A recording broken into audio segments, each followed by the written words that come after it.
একজন পাঠক যখন এই অধ্যায়টি পড়বেন সরাসরি যেন কোরআন শরীফ থেকে তিনি হজ এবং ওমরার বিধিবিধানগুলো তিনি জানছেন। এই বইতে একটি ইন্ডেক্স সংযোজন করেছি বইয়ের শেষে। সাধারণত বাংলা ভাষায় প্রকাশিত বইগুলোতে ইন্ডেক্স থাকে না। আমাদের এই বইয়ের আরেকটি বৈশিষ্ট্য সাধারণত আমার চোখে খুব একটা পড়েনি। আসসালামু আলাইকুম ওয়া রাহমাতুল্লাহ।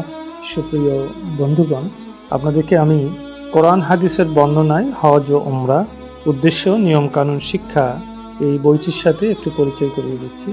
এই বইটি আমি লেখা শুরু করেছি মূলত 2009 সালে।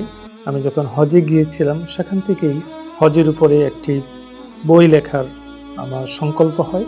এই বইতে আমি একজন হজ এবং ওমরাকারীর জন্য অত্যন্ত দরদ দিয়ে এর বিধিবিধানগুলো এবং এক্ষেত্রে আল্লাহ সুবহানাহু ওয়া তাআলা হজ এবং ওমরা সম্পর্কে কি বলেছেন, রসুল কি বলেছেন, রসুল কি করেছেন, সাহাবারা কিভাবে এগুলো সম্পাদন করেছেন, এই বিষয়গুলো সন্নিবেশিত করার চেষ্টা করেছি। বন্ধুগণ, এই বইয়ের কতগুলো বৈশিষ্ট্য আপনাদের সাথে আমি আলোচনা করছি। এর প্রধান বৈশিষ্ট্য হচ্ছে, যেটি সাধারণত আমি অন্য কোনো গ্রন্থে দেখতে পাইনি, চোখে পড়েনি, সেটি হচ্ছে প্রথম অধ্যায়েই হজ এবং ওমরা সম্পর্কে কোরআনে কারিমে আল্লাহ তাআলা কি বলেছেন এটাকে তুলে ধরা হয়। কোরআনে কারিমের আরবিক টেক্সট, পাশে তার সাবলীল তর্জমা এবং একটু সংক্ষিপ্ত ব্যাখ্যা এবং এই আয়াতগুলো থেকে শিক্ষা এবং প্রতিটি আয়াতের সেন্ট্রাল থিম। এইভাবে একজন পাঠক যখন এই অধ্যায়টি পড়বেন সরাসরি যেন কোরআন শরীফ থেকে তিনি হজ এবং ওমরার বিধিবিধানগুলো তিনি জানছেন এবং আল্লাহ তাআলা কি বলেছেন এবং আল্লাহ তাআলার এই বিধানের পিছনে উদ্দেশ্য কি, এবং হজ এবং ওমরার যে পবিত্র স্থানগুলো আছে যেগুলো মাশায়ের মুকাদ্দাসা বলা হয়, বাইতুল্লাহ শরীফ, মাকাম ইব্রাহিম, সাফা মারওয়া, তারপরে মিনা, মুজদালিফা, আরাফাত, এই সমস্ত বিষয়ে কোরআনে হাকিম আল্লাহ তাআলা কোথায় কি বলেছেন, রাসূল সাল্লাল্লাহু আলাইহি ওয়াসাল্লাম কি বলেছেন, এই বিষয়গুলো রেফারেন্স উল্লেখ করা হয়। আরেকটি বড় বৈশিষ্ট্য হচ্ছে, হজ এবং ওমরাকারী যেখানেই যেই কাজটি যখনই তিনি করতে যাবেন তখন সেই কাজটি সম্পর্কে কোরআন শরীফে কোন আয়াতে কি বলা হয়েছে অথবা এই সম্পর্কে রাসূল সাল্লাল্লাহু আলাইহি ওয়াসাল্লাম হাদিসে কি বলেছেন সেটা হাদিসের রেফারেন্স সহ ওই কাজের সাথে সরাসরি কোরআন এবং হাদিসের একটা সংযোগ তৈরি করে দেওয়া হয়েছে, যাতে একজন হজ এবং ওমরাকারী এই কাজটি সম্পাদন করার সময় তার প্রতিটি কাজেই তিনি অনুভব করতে পারেন যে আমি আল্লাহ তাআলার এই বিধানটি, আল্লাহ তাআলার এই হুকুমটি আমি এখন পরিপালন করছি। এবং রাসূল করিম সাল্লাল্লাহু আলাইহি ওয়াসাল্লাম তিনি যেইভাবে এটি পালন করেছেন এবং তিনি যেই কথাগুলো, যেই সুসংবাদ দিয়েছেন সেগুলো অর্জন করার জন্যই আমি এই বিধানটি পরিপালন করছি।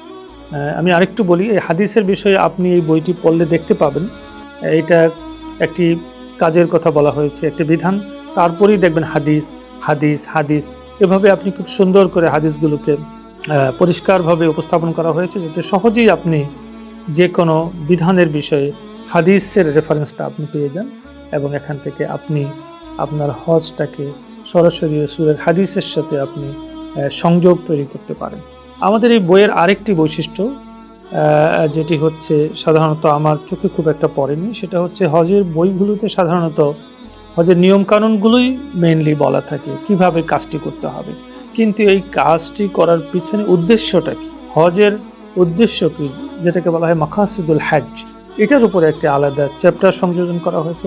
আরেকটি বিষয় উল্লেখ করার মতো সেটি হচ্ছে যে হজ এবং ওমরার যে উদ্দেশ্য সেটা তো আল্লাহ তাআলাই সবচেয়ে আল্লাহ তাআলাই বলতে পারবেন, কারণ তিনিই বিধানটি দিয়েছেন। সেজন্য যখনই কোনো উদ্দেশ্যের কথা বলা হয়েছে তার পাশাপাশি আল্লাহ তাআলা কোথায় এই উদ্দেশ্যের কথা বলেছেন, কোন আয়াতে বলেছেন, রাসূল কোথায় উদ্দেশ্যের কথা বলেছেন সেটাও রেফারেন্স দিয়ে উল্লেখ করা হয়েছে।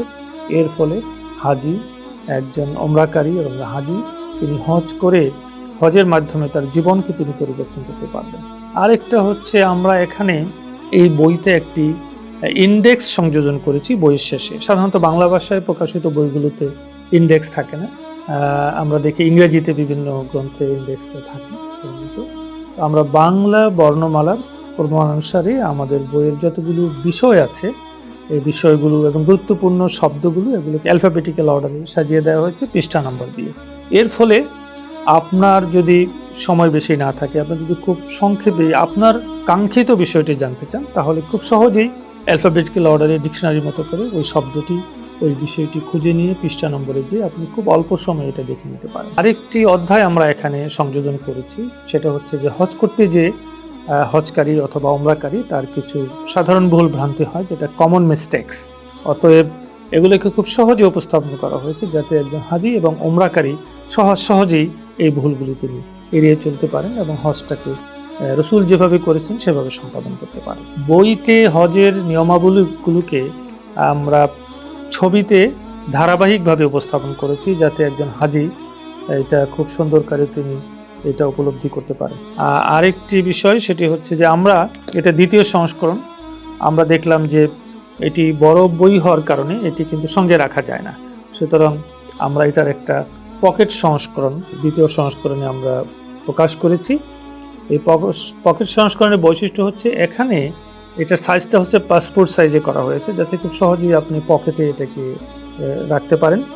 এবং এখানে হজ এবং ওমরার যে সমস্ত বিধানগুলো আছে, তাওয়াফ, তারপরে ধরেন এখানে সাফা মারওয়াতে সাই করা, তারপরে আরাফার ময়দানে অবস্থান, তাওয়াফে জিয়ারা, এই বিষয়গুলো ধারাবাহিকভাবে কোন কাজটির পরে কোন কাজটি হবে এবং বিশেষ করে কোন কাজটি সম্পাদন করার সময় দোয়াটা কি আছে সেই দোয়া, সেখানে বাংলায় দোয়া এবং তার আরবি টেক্সট, আরবি বাংলা উচ্চারণ সহ দেওয়া আছে এবং অর্থটা দেওয়া আছে খুব সহজে। এবং এই বইয়ের মধ্যে কিছু সতর্কীকরণ আছে, এখানে কিছু ডেঞ্জার আলামত দেওয়া আছে, সতর্কীকরণ, অর্থাৎ এখানে এই আমলটি করতে যে যদি ভুল হয়ে যায় তাহলে কিন্তু দম দিতে হবে, এই বিষয়টি এভাবে সতর্কীকরণ আকারে এই বইটি তুলে ধরা হয়েছে। আমি আশা করি আপনারা এই বইটি সংগ্রহ করবেন এটি আপনার কল্যাণের জন্যে এবং আপনার হজ এবং ওমরার সফরকে ফলপ্রসূ করার জন্য।